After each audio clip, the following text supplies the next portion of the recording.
కాళేశ్వరం ప్రాజెక్టులో జరిగిన అక్రమాలపై విచారణ జరుపుతున్న జస్టిస్ ఘోష్ దూకుడు పెంచారు. 2015లో ఏర్పాటైన అనంతరాములు కమిటీలోని రిటైర్డ్ ఇంజనీర్లతో సమావేశమయ్యారు. అప్పటి రిపోర్టును జస్టిస్ ఘోష్ ముందు పెట్టారు.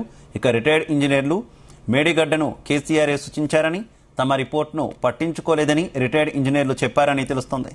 తుమ్మిడిహట్టి వద్ద ప్రపోజ్ చేసిన వద్దని పక్కన పడేశారని జస్టిస్ ఘోష్కు వివరించారని సమాచారం. కాళేశ్వరం ప్రాజెక్టులో పనులు చేపట్టిన సబ్ కాంట్రాక్ట్ వ్యవస్థపైన జస్టిస్ ఘోష్ ఆరా తీశారని తెలుస్తోంది. కాంట్రాక్ట్ ఏజెన్సీల అకౌంట్స్, స్టేట్మెంట్స్ పరిశీలించే యోచనలో ఉన్నారంటున్నారు. ఇందుకోసం రిజిస్టర్ ఆఫ్ కంపెనీస్ నుంచి డేటా తీసుకోనున్నారు. ఆ అకౌంట్ల లెక్కలు చూస్తే ఎంత చేతులు మారాయనేది తెలుస్తుందని చెబుతున్నారు. తాను పిలిస్తే ఎవరైనా విచారణకు రావాల్సిందేనని జస్టిస్ ఘోష్ స్పష్టం చేశారని అంటున్నారు. రాకుంటే ఏం చేయాలో తనకు తెలుసన్నారు. అన్ని అఫిడవిట్లు పరిశీలించాక అవసరమైతే సిడబ్ల్యూసి వాళ్లను పిలుస్తామని తెలిపారు.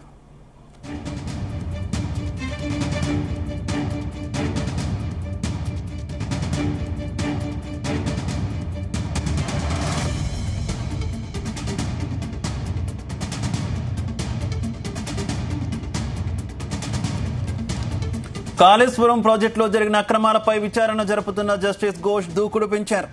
2015లో ఏర్పాటైన అనంతరాములు కమిటీలోని రిటైర్డ్ ఇంజనీర్లతో సమావేశమయ్యారు. అప్పటి రిపోర్టును జస్టిస్ ఘోష్ ముందు పెట్టారు. రిటైర్డ్ ఇంజనీర్లు ఇక మేడిగడ్డను కేసీఆర్ సూచించారని, తమ రిపోర్టును పట్టించుకోలేదని రిటైర్డ్ ఇంజనీర్లు చెప్పారని తెలుస్తోంది.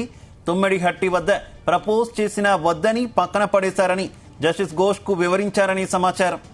కాళేశ్వరం ప్రాజెక్టులో పనులు చేపట్టిన సబ్ కాంట్రాక్ట్ వ్యవస్థపైన జస్టిస్ ఘోష్ ఆరా తీస్తున్నారని తెలుస్తోంది. కాంట్రాక్ట్ ఏజెన్సీల అకౌంట్స్, స్టేట్మెంట్స్ పరిశీలించే యోచనలో ఉన్నారంటున్నారు. ఇందుకోసం రిజిస్టర్ ఆఫ్ కంపెనీస్ నుంచి డేటా తీసుకోనున్నారు. ఆ అకౌంట్ల లెక్కలు చూస్తే ఎంత చేతులు మారాయనేది తెలుస్తుందని చెబుతున్నారు. ఇక ఇదే విషయానికి సంబంధించి మరింత సమాచారం మా కరెస్పాండెంట్ శ్రీచరణ్ అందిస్తారు. శ్రీచరణ్, కాళేశ్వరం ప్రాజెక్టు విచారణలో జస్టిస్ ఘోష్ విచారణ వేగవంతం చేస్తున్నట్టు తెలుస్తుంది. ఈ దూకుని ఏ రకంగా చూసుకోవచ్చు? శివ, 2015లో ఏర్పాటైన అనంతరాముల కమిటీలోని రిటైర్డ్ ఇంజనీర్లతో సమావేశం నిర్వహించారని, అప్పటి రిపోర్టును జస్టిస్ ఘోష్ ముందు పెట్టిన రిటైర్డ్ ఇంజనీర్లు కూడా ఆయన ముందు ఆ నివేదికను పెట్టారు. మేడిగడ్డను కేసీఆర్ సూచించారు, మా రిపోర్ట్ ను పట్టించుకోలేదు, ఆయన చెప్పినట్టే చేశామని కూడా ఈ రిటైర్డ్ ఇంజనీర్లు చెప్పారని కూడా ఆయన వ్యాఖ్యానించారు. తుమ్మిడిహెట్టి వద్ద ప్రపోజ్ చేసిన అది వద్దని పక్కన పడేశారు. ఆ రిపోర్ట్ ని అప్పటికి ఇరిగేషన్ మినిస్టర్ సీఎం కేసీఆర్ కు అందించినా కూడా సంతకం చేయలేదన్న ఇంజనీర్లు అన్నారు. అలాగే దాంతో పాటు సబ్ కాంట్రాక్ట్ వ్యవస్థపై జస్టిస్ ఘోష్ కూడా ఆరా తీస్తున్నారు. కాంట్రాక్ట్ ఏజెన్సీల అకౌంట్, స్టేట్మెంట్స్ పరిశీలించే యోచనలో కూడా ఉన్నారు.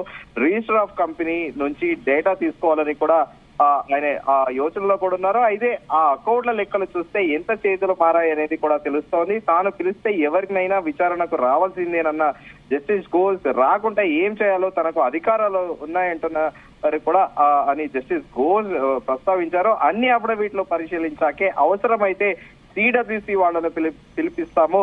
10 నుంచి 15 సబ్ కాంట్రాక్ట్లు ఇచ్చారు. వాటి వివరాలను సేకరించే పనిలో కూడా కమిషన్ ఉంది.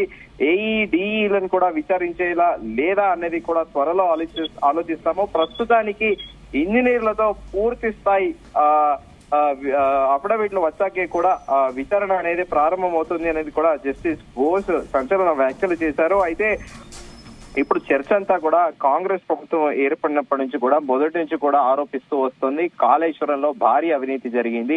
ఎస్టిమేషన్లు అమాంతం పెంచారు. 40,000 కోట్లతో మొదలైన ఎస్టిమేషన్ కాళేశ్వరం ప్రాజెక్టు దాదాపు 1,10,000 కోట్ల పైగా పెరగడము, కన్స్ట్రక్షన్ కంపెనీకి 2 కన్స్ట్రక్షన్ కంపెనీలకు కట్టబెట్టడము, దాంట్లో లాలూచి పడారు అని కూడా మాజీ ముఖ్యమంత్రి కేసీఆర్ పైన అధికారంలోకి వచ్చినప్పటి నుంచి కూడా కాంగ్రెస్ ప్రభుత్వం ఆరోపిస్తూ వస్తుంది. దానికి తగ్గట్టు మేడిగడ్డలో కూడా 2 గేట్లు కుంగిపోవడము, ఆ మేడిగడ్డ వివాదం కూడా ఇప్పట్లో సమసిపోయేలా లేదు.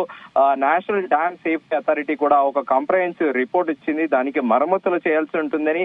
కానీ కాళేశ్వరం ప్రాజెక్టు మొత్తం కూడా వివాదాస్పదంగా మారనుంది. రానున్న రోజుల్లో కాళేశ్వరం ప్రాజెక్టు పైన హైకోర్టు కూడా స్పందించి సిబిఐకి కావాల్సిన వనరులు ఏంటి అని కూడా కావాల్సినవి కూడా ప్రభుత్వం ఏర్పాటు చేస్తుంది. స్వీకరించడానికి విచారణ కూడా హైకోర్టు మొగ్గు చూపడము ఇప్పుడు సర్వత్రా చర్చనీయాంశంగా మారింది. నేరుగా జస్టిస్ ఘోషే ఈ కీలక వ్యాఖ్యలు చేయడం కూడా ఇప్పుడు సర్వత్రా చర్చనీయాంశంగా మారింది. డెఫినెట్ గా కూడా కాళేశ్వరం విషయంలో కూడా ప్రభుత్వం చాలా సీరియస్ గా ఉందని, ఎంక్వైరీ సిబిఐ వచ్చినా కూడా ఆశ్చర్యపోనక్కర్లేదని కూడా ప్రస్తుతం పొలిటికల్ సర్కిల్స్ లో చర్చ నడుస్తా ఉంది.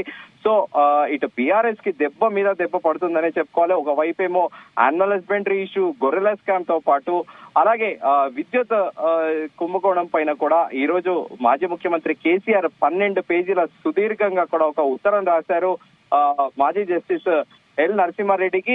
సో ఇప్పుడు కాళేశ్వరం ప్రాజెక్ట్ అనేది సరికొత్తగా తెరపైకి వస్తుంది. టీఆర్ఎస్ పార్టీని ఉక్కిరి బిక్కిరి చేసే యోచనలో ప్రస్తుతం కాంగ్రెస్ ప్రభుత్వం ఉన్నట్టు అన్న చందాన కూడా నడుస్తుందని కూడా రాజకీయ విశ్లేషకులు అంటున్నారు. అయితే కాళేశ్వరం ప్రాజెక్ట్ లో చేపట్టిన పనులు, చేపట్టిన సబ్ కాంట్రాక్ట్ వ్యవస్థ పైన కూడా కంప్లీట్ గా ఆరా తీశారు జస్టిస్ ఘోష్ అని కూడా తెలుస్తోంది. శివ.